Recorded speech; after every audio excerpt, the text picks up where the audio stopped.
আসসালামু আলাইকুম বন্ধুরা। ফেসবুক সম্পর্কে অত্যন্ত গুরুত্বপূর্ণ একটি ভিডিও নিয়ে আজকে আপনাদের সামনে হাজির হলাম। আজকের ভিডিওতে আমি আপনাদেরকে বেশ কিছু গুরুত্বপূর্ণ বিষয় নিয়ে আমি আলোচনা করব। তো যারা হচ্ছে ভিডিওতে ভিউজ পাচ্ছেন না এবং যারা বুঝতে পারতেছেন না যে আপনারা কোন সময়টাতে এবং কয়টা করে ভিডিও ছাড়বে এবং বেশি ভিডিও ছাড়লে আপনার ভিডিওতে কিন্তু রিচ কমে যাবে, এনগেজমেন্ট কমে যাবে। তাহলে কয়টা করে ভিডিও ছাড়া আপনার জন্য সঠিক হবে, এই বিষয়গুলো নিয়ে আমি আজকে কিন্তু আলোচনা করার চেষ্টা করব। আপনি যত ভিডিও বেশি আপলোড করতেছেন, যত বেশি ফটো আপলোড করতেছেন, যত বেশি লাইভে আসতেছেন, ততই কিন্তু আপনার ভিডিওগুলোর মধ্যে রিচ এনগেজমেন্ট কমে যাচ্ছে। তো চলুন ভিডিওটি শুরু করি। শুরু করার পূর্বে আপনাদের কাছে রিকোয়েস্ট থাকবে, যারা এখন অবধি আমার চ্যানেলটি সাবস্ক্রাইব করেন অবশ্যই চ্যানেলটি সাবস্ক্রাইব করে পাশে থাকা বেল বাটনটি বাজিয়ে রাখবেন, পরবর্তীতে ফেসবুক এবং ইউটিউব সম্পর্কে গুরুত্বপূর্ণ ভিডিওগুলো সবার আগে পাওয়ার জন্য। তো বন্ধুরা, ভিডিওটি শুরু করার পূর্বে আমি আমার স্ক্রিনের মধ্যে আমি আপনাদেরকে দেখাচ্ছি। দেখুন, মতিউর ভাইয়ের, যার কিন্তু আমি মনিটাইজেশন এক রাতের মধ্যে আমি আবেদন করে নিয়ে এসে দিয়েছিলাম। আপনারা জানেন সেই ভিডিওগুলো কিন্তু আমি আপনাদেরকে শেয়ার করেছিলাম। তো দেখতে পাচ্ছেন ওনাকে কিন্তু আমি যেভাবে গাইডলাইন গুলো দিয়েছি ওইভাবে কিন্তু উনি কিন্তু ভিডিওগুলো আপলোড করতেছে না। আমি আপনাদেরকে দেখাচ্ছি উনি দিনে কয়টা করে এবং কিভাবে ভিডিওগুলো ছাড়ে। দেখুন, স্ক্রিনের মধ্যে দেখতে পাচ্ছেন যে উনি কিন্তু 3 ঘন্টা আগে একটা ভিডিও উনি আপলোড করছে এবং সেই ভিডিওটার মধ্যে ভিউজ হয়েছে মাত্র 46টি।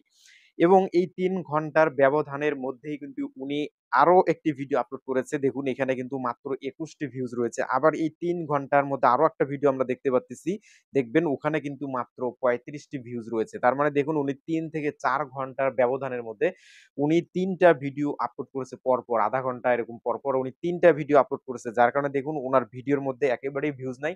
ভিউজ মাঝখানে কিন্তু উনার বাড়তে শুরু করেছিল, উনার ভিউজের আবেদন করা হয়েছে। কিন্তু এর কারণে যে উনি যে ভিডিও আপলোডের যে নিয়ম কানুনগুলো এটা না মানার কারণে ওনার ভিউজ গুলো কিন্তু ডাউন হতেই আছে। আপনারা দেখতে পাচ্ছেন প্রথম ভিডিওটার মধ্যে 46টা ভিউজ, তারপরে আবার ভিডিও ছাড়ছে 21টা ভিউজ, তারপর আবার মানে যে ভিডিওটা ছিল আগের ভিডিওটা সেটাতে 35টা ভিউজ।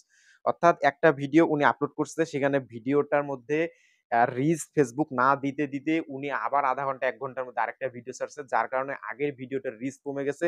এবং আবার যখন এই ভিডিওটা একটু রিচ দেওয়া শুরু করছে, আবার উনি আরেকটা ভিডিও আধা ঘন্টা 1 ঘন্টার মধ্যে আপলোড করছে, যার কারণে যে ভিডিওটা ছাড়ছিল আগে এই ভিডিওটার মধ্যে আবার রিচ কমাই দিছে। তার মানে আবার আরেকটা ভিডিওতে কিন্তু ফেসবুক একটু রিচ দিল।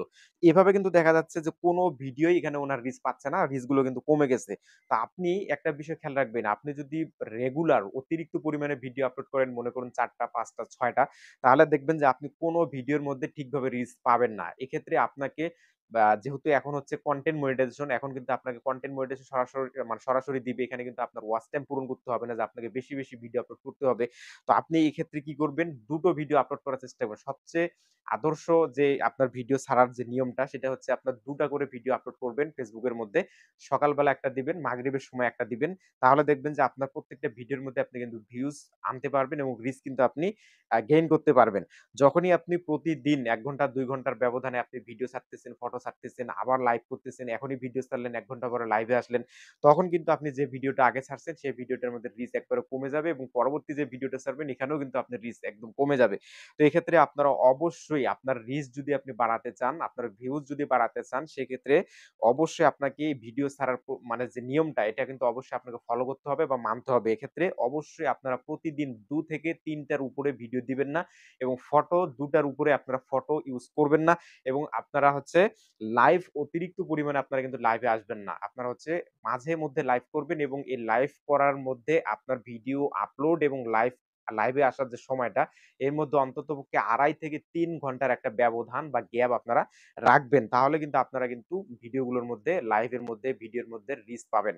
তো বন্ধুরা, যদি আপনারা আপনাদের ভিডিওর মধ্যে রিচ এনগেজমেন্ট বাড়াতে চান, সেক্ষেত্রে অবশ্যই আমি যে আলোচনাগুলো করলাম, এই আলোচনাগুলো আপনারা অবশ্যই বুঝে ভিডিওগুলো আপলোড করবেন। বেশি পরিমাণে যতই ভিডিও আপনি আপলোড করতে যাবেন, ততই আপনার ভিডিওর মধ্যে রিচ এনগেজমেন্ট, ভিউজ আপনার ভিডিওতে কিন্তু কমতে থাকবে।